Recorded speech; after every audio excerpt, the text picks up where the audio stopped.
What's up, Warriors? This is the Black Warrior Poet speaking. And what can I say? UFC 152 is right around the corner. So these are my predictions. First, the main event, Jon Jones versus Teixeira. Who's going to take it? First, let's look at the analysis. I look at a guy like Teixeira, and he's 6'2", he's strong, he's heavy. He's a jiu-jitsu guy. He comes at you really hard. So I think those are some of his pluses. It's going to be a fast-paced fight, or faster-paced fight. Jon Jones is just so beautiful to watch in the ring. He knows when to kick.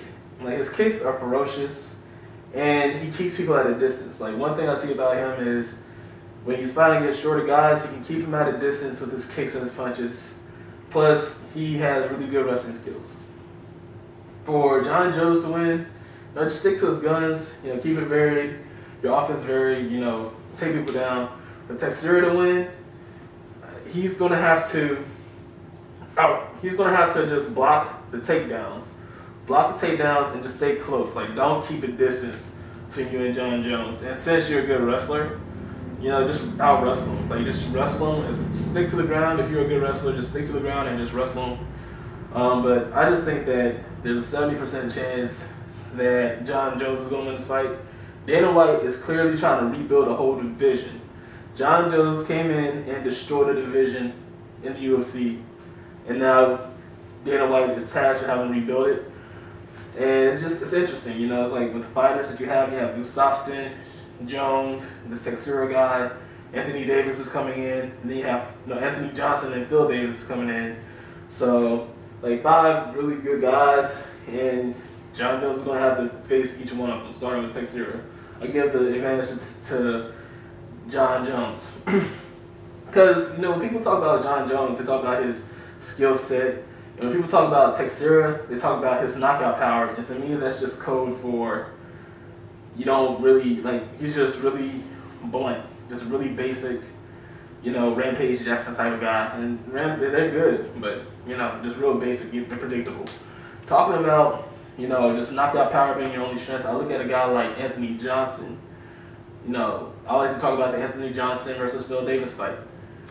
So, let's look at their pluses and minuses. Phil Davis is a damn good wrestler, and he can hold his own in the stand-up. Anthony Johnson has pretty much remade himself into a knockout artist. So when I look at his losses, he loses to a lot of submissions. Phil Davis's loss came by decision against Rashad Evans, who's the best striker in the UFC that I've seen during that time. I don't know about now. So Anthony Johnson is, I hope he keeps it varied. They're both the same height, similar build, so no one really has an advantage. But if Phil Davis can just keep taking down Johnson and just wrestle him and get him to submit, then I think that there's a 70% chance that Phil Davis is going to beat Johnson in this fight.